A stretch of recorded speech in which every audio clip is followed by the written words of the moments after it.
Magpapatawag ng roundtable meeting si BARM Interim Chief Minister Abdul Rauf Macacua kaugnay sa naging mababang performance ng Ministry of Public Works.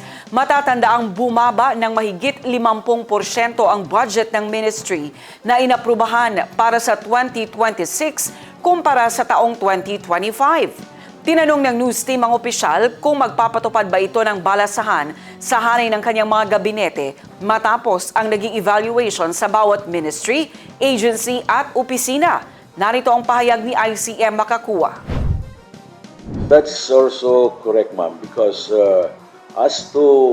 kasi yung report sa akin, yung 2024 nila is 2.8% ang utilization. Then, yung 2025 niya parang walang utilization. So, ngayon,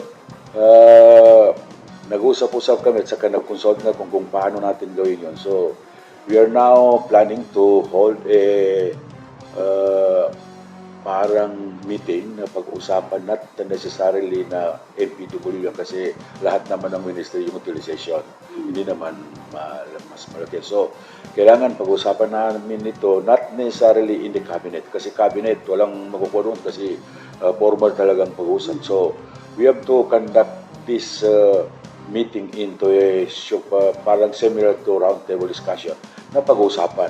Bakit nangyari yung MPW na ganito, pangat sa mga iba, kung mayroong mga problema na paano natin ma-resolve yung situation. Kasi we have to address this kind of situation. Otherwise, parang mahirap na magsalita kung pero talagang gagawin namin kung paano natin ma-address yung situation na gano'n.